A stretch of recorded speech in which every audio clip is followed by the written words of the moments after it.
네, 오늘 우리는 마태복음 3장 1절부터 12절 말씀을 통해서 아브라함의 자손이 된다는 것이라는 제목으로 함께 말씀 듣도록 하겠습니다.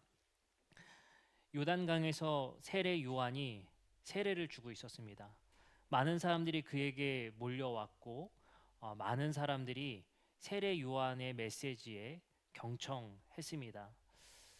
그런 많은 사람들이 세례 요한에게 모이자 종교인이었던 바리새인들과 사두개인들이 그가 무엇을 하는지 궁금하여 그의 곁에 다가오게 됩니다.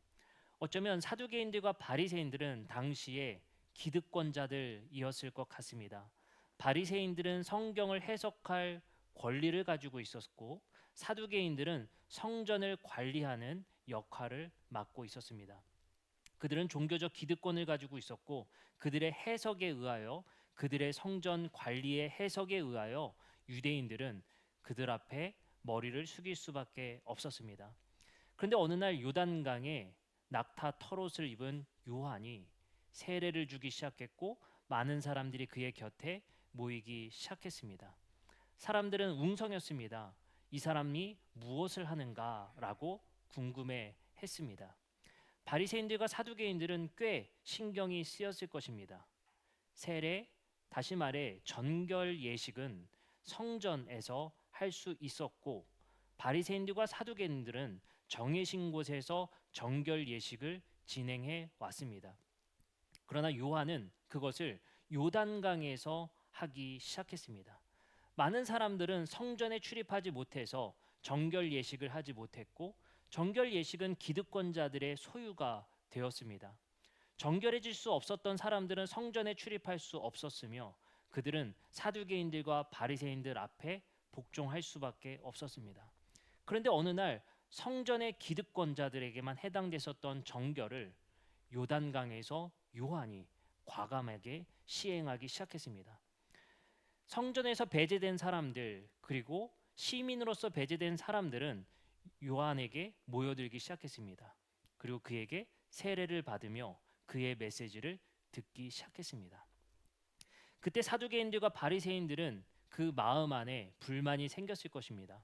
우리가 독점했었던 정결을 그가 요단강에서 베풀고 있었기 때문입니다. 위기 의식이었는지 분노였는지 모르겠지만 요한을 찾아갔습니다. 요한은 그들을 발견했고 그들에게 말합니다. 마태복음 3장 9절입니다. 사두개인들과 바리새인들에게 속으로 아브라함이 우리의 조상이라고 생각하지 말라. 내가 너희에게 이르노니 하나님이 능히 이 돌들로도 아브라함의 자손이 되게 하시리라 라고 요한이 바리새인들과 사두개인들에게 외칩니다. 여기서 요한은 그들에게 아브라함의 자손이라고 생각하지 말라라고 이야기를 합니다. 이것을 바꾸어 말하면 어쩌면 바리새인들과 사두개인들은 아브라함의 자손이라 생각하고 있었기 때문에 요한은 아브라함의 자손이라고 속으로 생각하지 말라라고 말했던 것 같습니다. 그렇다면 우리는 바리새인들과 사두개인들이 스스로를 아브라함의 자손이라 생각하고 있었다는 것, 스스로를 아브라함의 자손이라 여기고 있었다는 것이 무슨 의미인지를 생각해 봤으면 좋겠습니다. 먼저 아브라함이라는 사람에 대해서 한번 생각해 봤으면 좋겠습니다. 교회 다니시는 분이면 아브라함 너무 많이 들어봤을 겁니다. 그 중에 한 이야기는 더 잘 알 겁니다. 아브라함이 이삭을 바쳤었던 이야기, 믿음의 모델. 그런 이야기로 우리는 아브라함을 너무나도 잘 알고 있습니다. 근데 유대인들에게는 이스라엘 사람들에게는 그 이상의 의미를 갖고 있는 것이 바로 아브라함이라는 사람입니다. 이 아브라함이라는 사람은 어떤 사람이냐? 메소포타미아 지역에서 살고 있었던 한 사람이었습니다. 많은 사람들의 증언에 의하면 그는 우상을 만드는 일을 하고 있었다고 합니다. 그런데 그에게 어느 날 한 신의 계시가 들립니다. 너는 너의 고향과 아비집을 떠나 내가 내게 지시할 땅으로 가라 라는 음성이 그에게 들리게 됩니다. 그는 그 음성을 듣고 그 신이 지시하는 곳에 가게 됩니다. 그곳에 이르렀던 그 장소가 바로 가나안 땅이 되게 됩니다. 그곳에 제단을 쌓고 그 신을 예배하고 경배하게 됩니다. 그것이 바로 아브라함과 아브라함을 불렀던 신의 첫 만남이었습니다. 그리고 그 신은 아브라함에게 한 가지 약속을 하게 됩니다. 창세기 15장 18절입니다. 그날의 여호와께서 아브라함과 더불어 언약을 세워, 여기서 언약이라는 것을 조금 어려운 단어로 느껴질 수 있기 때문에 약속이라고 고쳐서 읽어보면 좋겠습니다. 약속을 세워 이르시되 내가 이 땅을 애굽 강에서부터 큰 강 유브라데 강까지 내 자손에게 주겠다라고 약속하십니다. 근데 여기서 중요한 거는 여호와께서 아브라함과 더불어 약속을 하셨다는 거예요.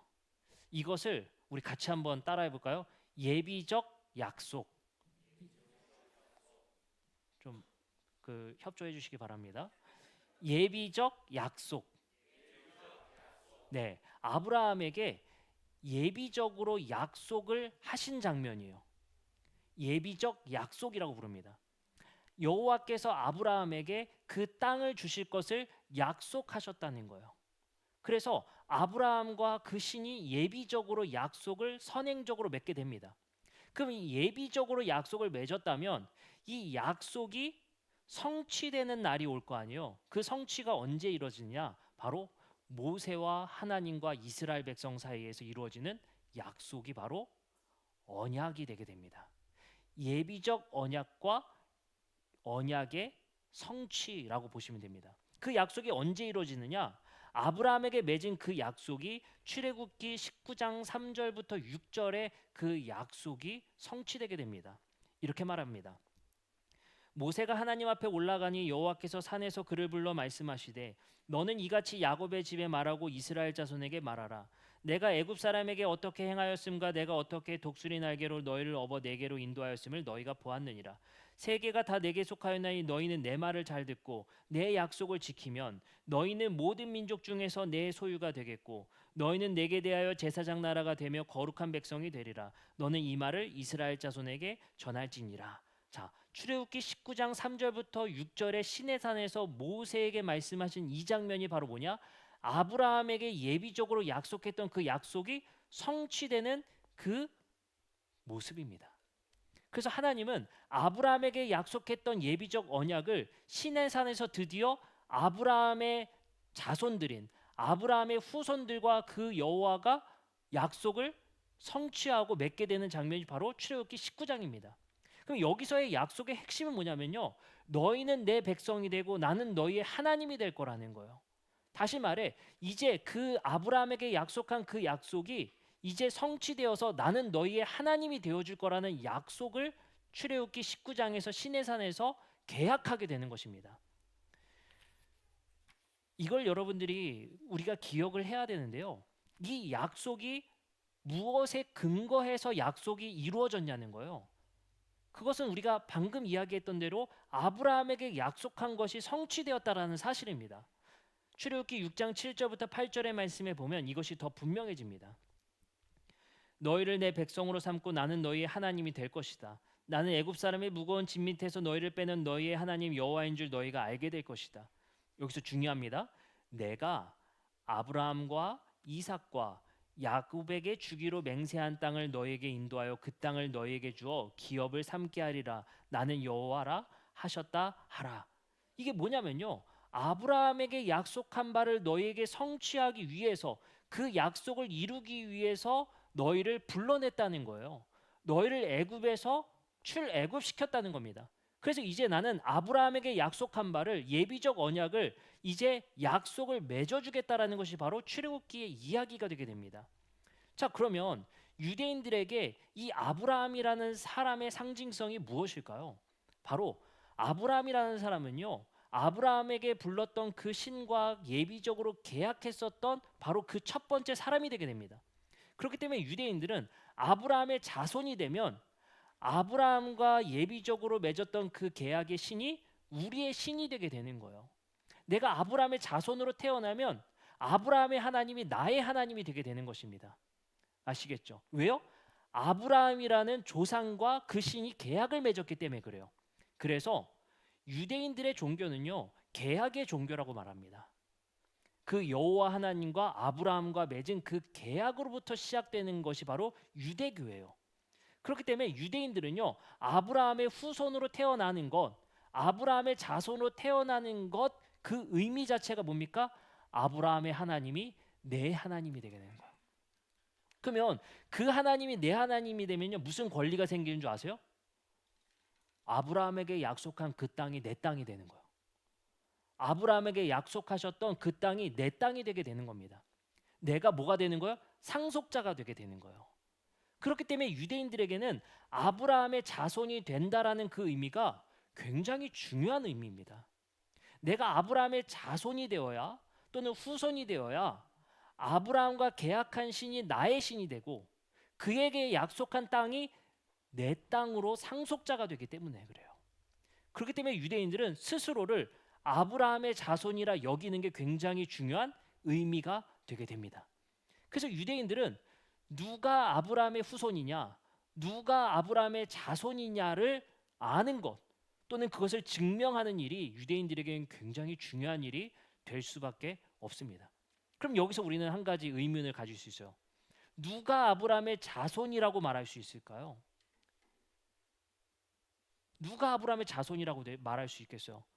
저는 제 조상이 제 조상이 아브라함입니다. 이렇게 말하기만 하면 되나요? 그렇지가 않아요. 누군가는 이렇게 말합니다. 아빠가 유대인이면 아브라함의 자손입니까? 엄마가 유대인이면 아브라함의 자손입니까? 아니면 둘 다 유대인이어야 아브라함의 자손입니까? 아브라함의 자손이라는 그 증명이 그 사람들에게는 꽤 중요한 문제였습니다. 근데 누가 아빠가 엄마 누가 유대인이냐가 중요하기보다는 한 가지 율법을 지키는 게 그들에겐 중요했습니다. 창세기 17장 9절부터 11절의 말씀입니다. 하나님이 이렇게 말씀하십니다. 하나님이 또 아브라함에게 이르시되 그런즉 너는 내 약속을 지키고 내 후손도 대대로 지키라. 후손, 아브라함의 후손이면 반드시 지켜야 될 약속이 있어요. 그게 뭐냐? 10절. 너희 중 남자는 다 할례를 받으라. 이것이 나와 너희 후손 사이에 지킬 내 약속이니라. 너희는 포피를 베어라. 이것이 나와 너희 사이의 언약의 표징이니라. 바로 할례는요, 아브라함의 자손을 증명하는 길이었습니다. 왜요? 하나님이 이렇게 말했잖아요. 그런즉 너는 내 약속을 지키고 내 후손도 대대로 지킬 법이다. 내가 그의 후손이라 여긴다면, 내가 그의 후손이라고 생각한다면 반드시 할례를 해야 그의 후손임을 증명하는 길이었어요. 그렇기 때문에 유대인들은 누가 아브라함의 후손입니까? 라고 묻는다면 저요, 저 할례를 했습니다. 너 할례했어? 아니지, 너는 아브라함의 자손이 아니야.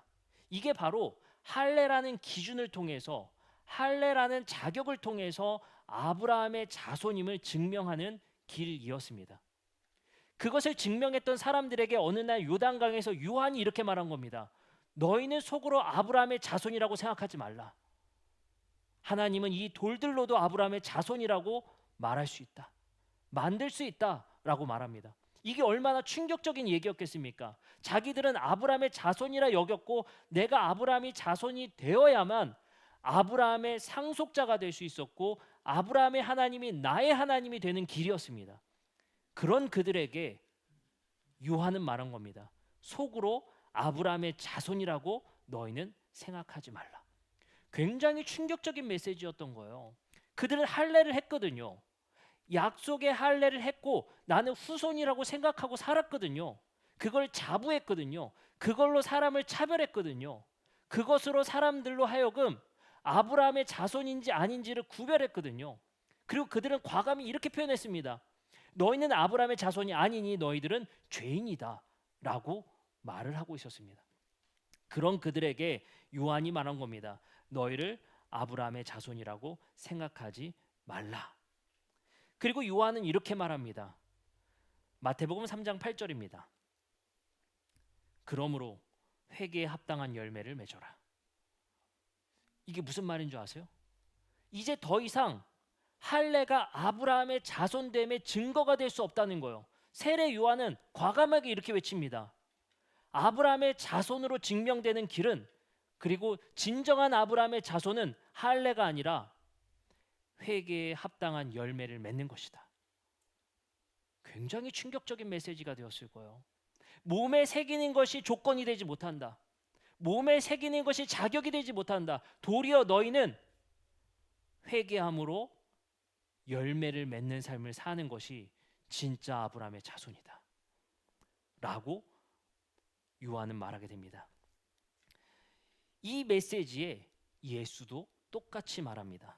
마태복음 7장 20절부터 21절의 말씀입니다. 이렇게 말합니다. 열매를 맺는다는 것은 무엇이냐? 20절부터 이렇게 말합니다. 이러므로 그들의 열매로 그들을 알리라. 나더러 주여 주여 하는 자마다 천국에 들어갈 것이 아니요 다만 하늘에 계신 내 아버지의 뜻대로 행하는 자라야 들어가리라. 열매는 뭐였냐면요, 하나님의 뜻대로 사는 것이 열매라고 말합니다. 다시 말해 아브라함의 자손이 되어서 아브라함의 하나님이 나의 하나님이 되는 길은, 내가 언약 백성에 포함되는 일은 할례가 아니라, 그 자격이 아니라 하나님의 뜻대로 사는 사람이어야 아브라함의 자손이 될 것이다 라고 요한도 예수님도 말씀하신 겁니다. 이것이 바리새인들과 사두개인들은 얼마나 충격적이었으며 그들에게 분노를 가져왔겠습니까? 그것이 발단이 돼서 예수를 죽이기로 결심하게 되는 것입니다. 누가 아브라함의 자손이 됩니까? 바로 하나님의 뜻대로 사는 자라야 아브라함의 자손입니다. 결코 할례가 아브라함의 자손의 증거가 될 수 없습니다 라는 메시지였다는 것입니다. 누가복음은 이 메시지를 더 충격적인 메시지의 예화로 말씀하십니다. 그것이 바로 삭개오 이야기입니다. 삭개오는 잘 알다시피 세리였습니다. 세금을 징수하는 사람이었죠. 그 당시에 세금을 징수하는 사람은 로마의 부역자라고 여겨졌습니다. 그리고 그들은 죄인이라고 여겨졌습니다. 로마의 부역자들, 하나님의 뜻이 아니라 로마의 뜻대로 사는 사람들이라고 불림받았습니다. 사두개인들과 바리새인들은 그들을 성전에 출입하지 못하게 했고 그들은 아브라함의 자손이 아니라고 명명했습니다. 그것이 바로 삭개오였습니다. 그런 삭개오에게 예수님이 뭐라고 말씀하시는지 봅시다. 누가복음 19장 7절부터 9절입니다.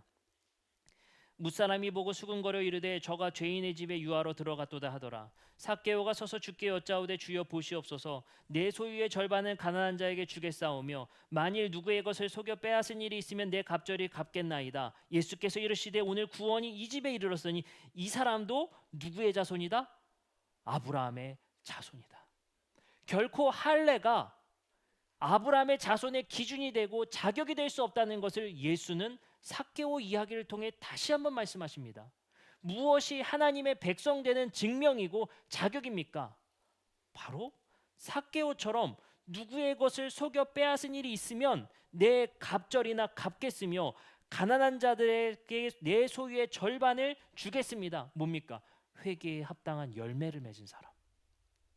내가 비록 지금은 잘못했지만 회개함으로 돌이킴으로 하나님의 뜻대로 사는 삶, 그 열매가 있는 사람이 바로 아브라함의 자손임을 예수는 선언하신다는 거예요. 이 메시지가 교회에게 어떻게 읽혀졌겠습니까? 교회에서도 사람들이 웅성거리며 이야기했을 것입니다. 예수는 죽었고 부활했고 승천하신 뒤에 교회는 혼란 속에 있었습니다. 누가 하나님의 백성됨의 증거입니까? 자격입니까? 사람들은 그 자격에 대해서 논했을 것입니다. 유대인들은 말합니다. 여전히 할례를 고수했다는 것입니다. 그래도 할례가 아브라함에게 약속한 증명의 방법입니다 말했을 것입니다. 그러나 사람들은 예수가 말씀하셨던 그 말씀의 복음서를 꺼내들고 그들에게 그 복음서를 읽어줬을 것입니다. 삭개오의 사례를 보십시오. 그는 할례하지 못한 사람이었습니다. 다만 그가 했었던 것은 자신의 소유의 절반을 팔아 가난한 자에게 나눠줬던 것, 그것이 전부였습니다. 그를 예수는 아브라함의 자손이라 선언하셨습니다. 누가 아브라함의 자손이 될 수 있습니까? 유대인도 이방인도 자유인도 종으로 신분이 자격이 될 수 없습니다. 오직 하나님의 뜻대로 사는 사람이 아브라함의 자손이 되는 것입니다 라고 말할 것입니다. 그렇다면 이 많은 자격 조건 속에서 교회는 예수의 말씀이야말로 자격의 유일한 조건이 됐을 것입니다. 그것이 무엇입니까?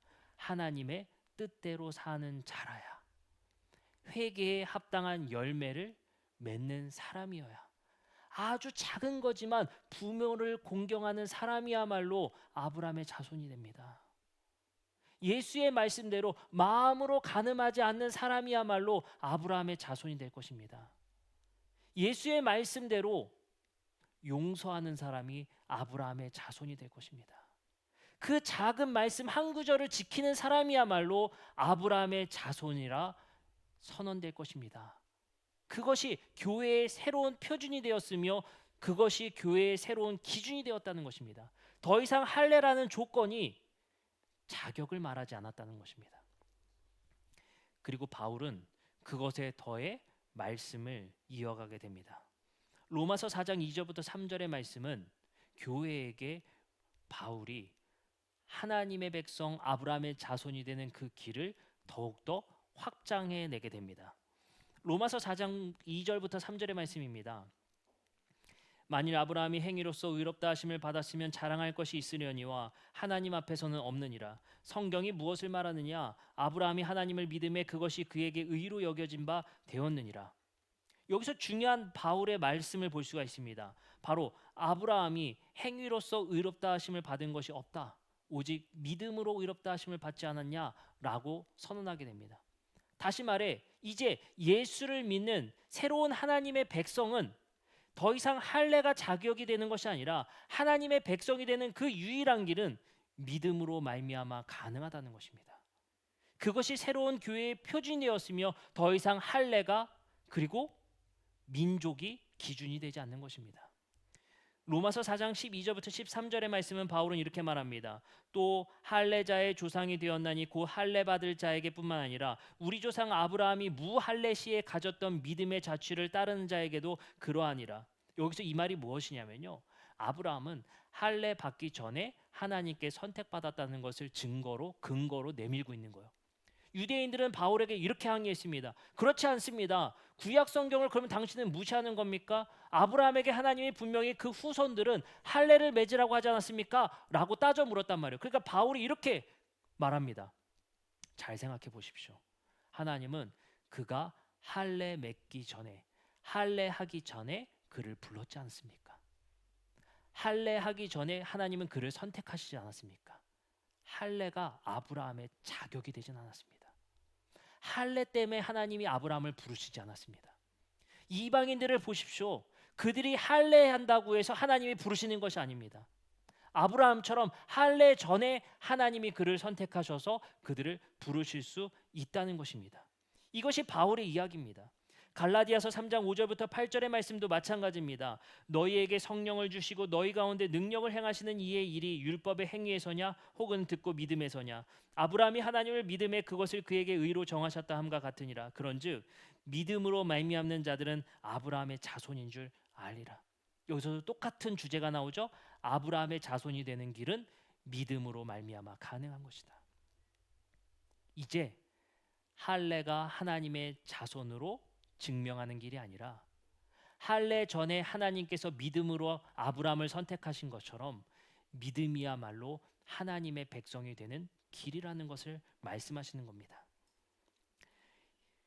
갈라디아서 2장 3절부터 4절의 말씀은 그것에 대해 이렇게 말합니다. 바울은 이렇게 했습니다.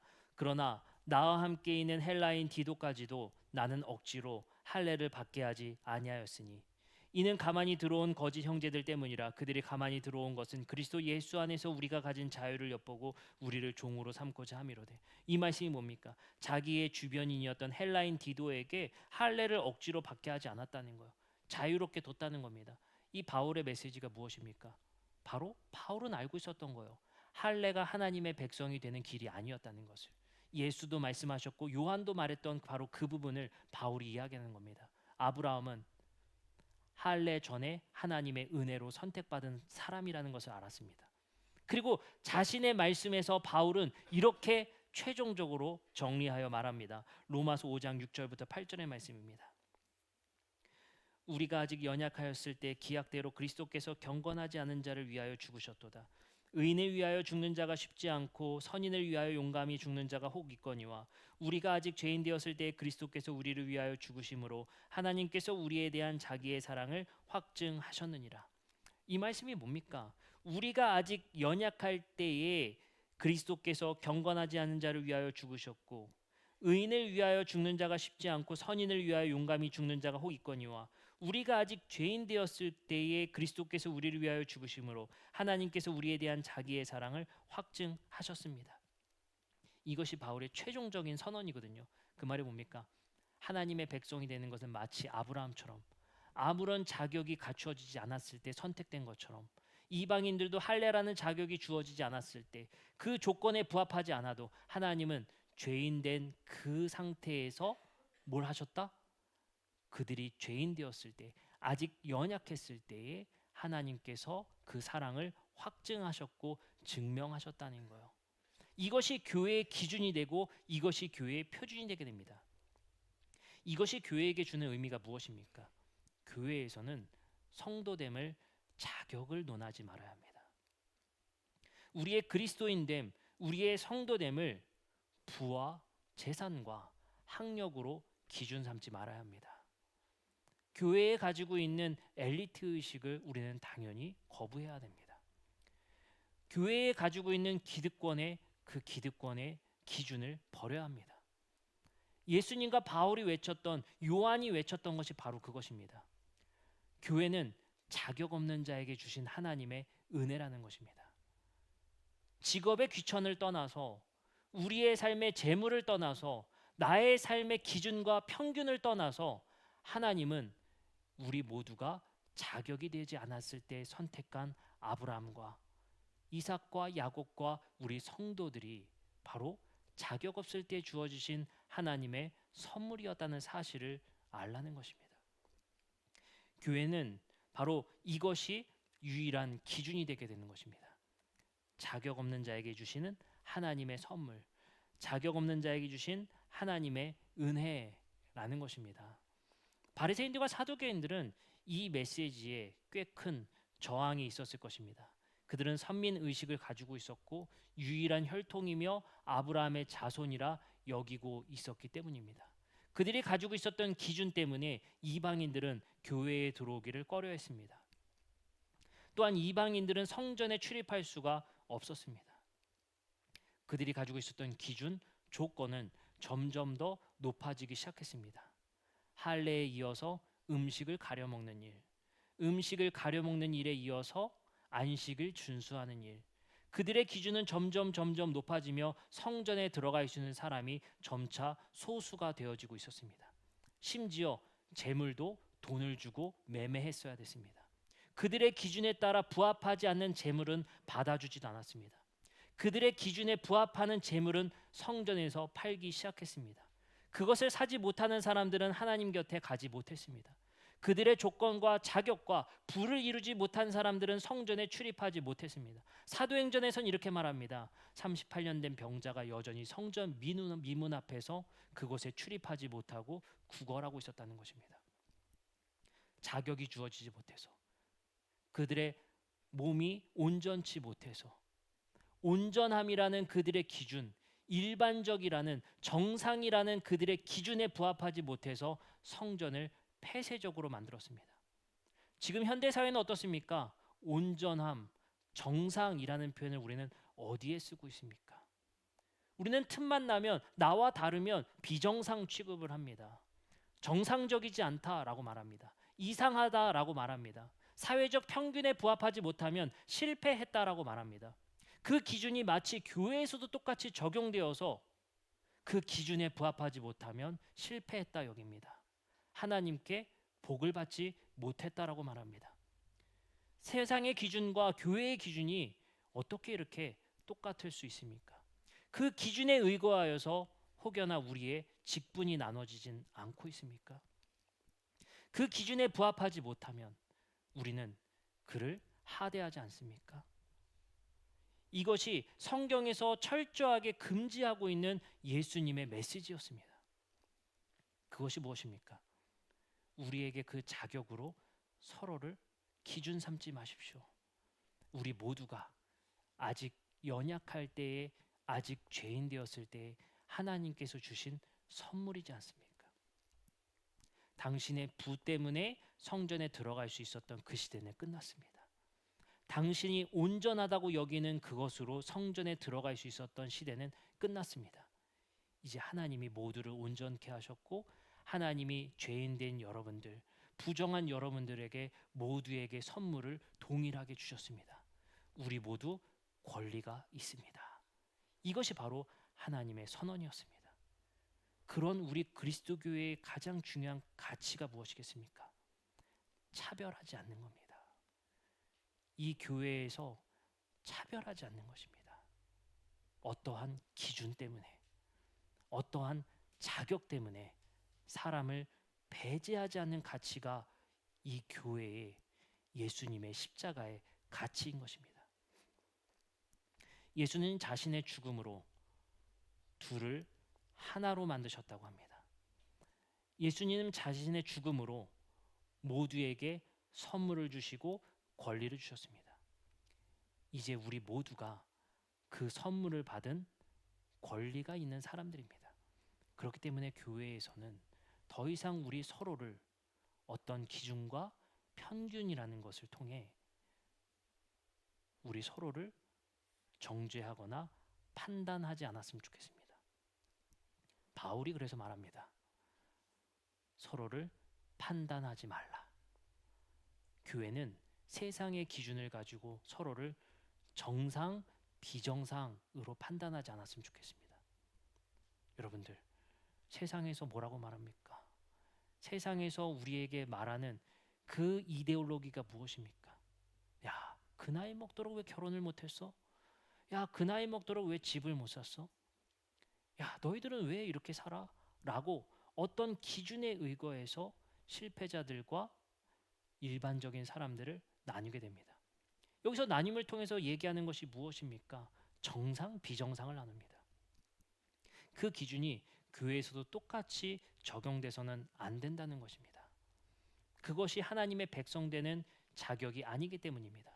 우리 모두가 세상에서는 그렇게 우리를 판단할지 모르겠지만 이 교회에서만큼은 자격 없는 자에게 주신 하나님의 은혜가 모두에게 동등하게 선물로 주어졌다는 것이 우리 서로를 차별하지 않게 하게 하는 중요한 말씀이 되게 되는 것입니다. 그렇기 때문에 우리에게 서로를 판단하지 않았으면 좋겠습니다. 세상에서는 결혼하는 것이 기준이 되거나 결혼하지 않는 것, 아이를 낳지 않는 것, 아이를 낳는 것, 세상에서 어떤 직장을 구하는 것, 안정된 직장에 있는 것, 이 모든 것 하나하나가 기준이 돼서 그 사람을 판단하지 않습니까? 그것이 교회로 똑같이 가져와서 그가 결혼하는 것, 결혼하지 않는 것, 아이를 낳는 것, 아이를 낳지 않는 것, 어떤 직장을 가지고 있는 것, 자가를 가지고 있는 것, 성공한 것, 취업한 것, 이 기준을 가지고 과거에 어떻게 살았던 것, 이것을 기준을 가지고 우리 서로를 판단하지 않았으면 좋겠습니다. 그것은 하나님이 원하시는 길이 아닙니다. 오늘 우리가 이 말씀을 통해서 아브라함의 자손이 되는 그 유일한 길은 하나님의 은혜였으며 선물이었다는 사실을 잊지 마시기 바랍니다. 그럼 우리는 어떻게 되겠어요? 겸손해야 되는 거예요. 누구도 자격이 있어서 목사가 된 게 아니고요. 누구도 자격이 있어서 이 자리에 있는 것이 아닙니다. 그렇기에 우리 그리스도인의 미덕은 겸손입니다. 겸손하면 판단하지 않습니다. 오늘 우리 함께 찬양하고 오늘 말씀을 가지고 기도하도록 하겠습니다.